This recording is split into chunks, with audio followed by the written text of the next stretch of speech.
আউযু বিল্লাহি মিনাশ শাইতানির রাজিম। বিসমিল্লাহির রহমানির রহিম। একটা ইম্পর্টেন্ট বিষয় নিয়ে আজ কথা বলবো। দয়া করে একটু মনোযোগ দিয়ে শোনার চেষ্টা করবেন সবাই। বাচ্চা যখন ছোট থাকে, ছোট বয়স থাকে, ৫-৬ বছর বয়স থাকে, বেশিরভাগ সময় কিন্তু প্যারেন্টসরা আমরা যেটা মনে করি, আমাদের কাছে যারা আসে, যে বাচ্চা কথা বলে না।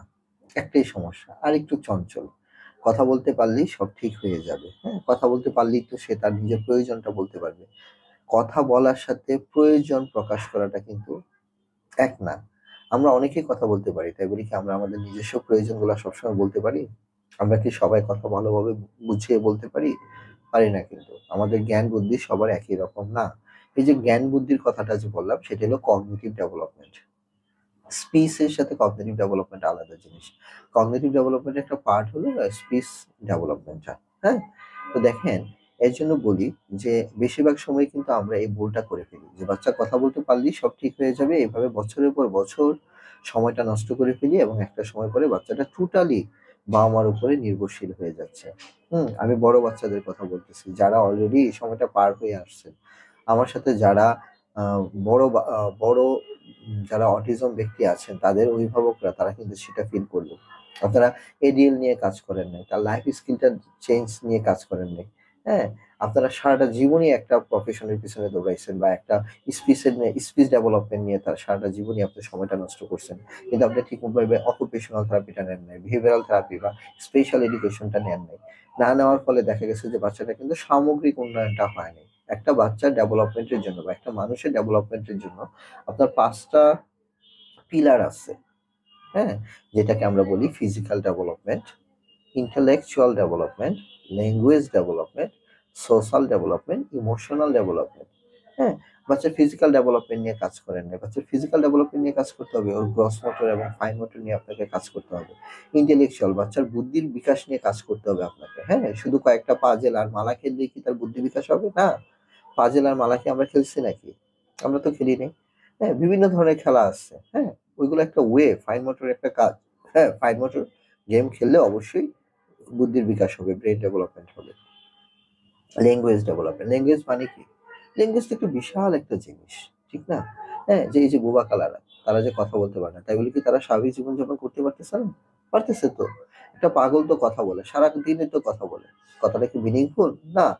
তার মানে কথা বলতে পারলেই সবকিছু হলো না। সেটা গুছিয়ে মিনিংফুল স্পিচটা সেটা খুব ইম্পোর্টেন্ট একটা জিনিস। ল্যাঙ্গুয়েজটা খুব ইম্পোর্টেন্ট একটা জিনিস। স্পিচ অ্যান্ড ল্যাঙ্গুয়েজ, হ্যাঁ? খুব ইম্পোর্টেন্ট একটা জিনিস। তারপরে হলো তার সোশ্যাল ডেভেলপমেন্ট, সামাজিকতা। আমরা অনেকেই বলি যে, "আমার বাচ্চাটাকে স্যার অন্য বাচ্চাদের সাথে খেলতে দেই না। কারণ অন্য বাচ্চারা যদি বকা দেয়, আমার বাচ্চাটা যদি সেটা শিখে যায়। অন্য বাচ্চারা যদি মারে, আমার বাচ্চাটা যদি শিখে যায়। আমার বাচ্চাটা খেলতে গিয়ে যদি ভয় পায়।" বাবা-মা হিসাবে কিন্তু সবসময় কিন্তু আমরা এই ধরনের টেনশন সবসময় করে থাকি। হ্যাঁ? এটা আপনাদের দোষ দিয়ে লাভ নাই। এটা আমরা সবাই করে থাকি। আমরাও চাই না যে আমার বাচ্চাটা একটা জায়গায় গিয়ে খেলুক, খেলতে গিয়ে কথা বা ব্যথা পাক বা অন্য একটা বাচ্চা গালি দেক, সেটা শিখুক।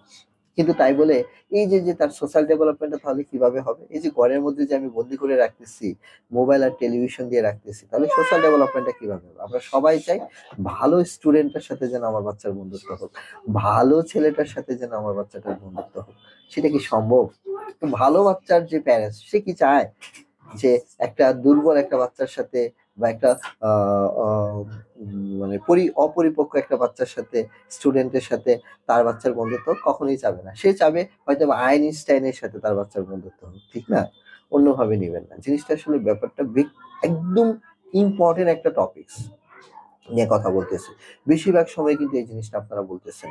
কেন বলতেছেন? দয়া করে একটু বুঝার চেষ্টা করুন। আমি একজন অভিভাবক হিসাবে, একজন থেরাপিস্ট হিসাবে আমার সন্তানরা কিন্তু এই স্পেশাল সেক্টরে থেকে বড় হচ্ছে। আমার সন্তানরা আলহামদুলিল্লাহ। কই আমার সন্তানরা তো অ্যাবনরমাল কোনো বিহেভিয়ার শিখে নাই। আমারটা তো একদম সুস্থ সন্তান আল্লাহর রহমতে। আমার ২ টা সন্তান। হ্যাঁ? এখানেই বড় হচ্ছে, এখানেই লেখাপড়া করতেছে। আপনারা যারা কিডসল্যান্ড এর সাথে পরিচিত বা আমার সাথে পরিচিত তারা সবাই জানেন এই ব্যাপারটা। কই? কিছু তো হয়নি। তো দয়া করে এটা করবেন না। ওর সোশ্যাল ডেভেলপমেন্ট খুব ইম্পোর্টেন্ট একটা ডেভেলপমেন্ট। মানুষ এভাবেই শিখে।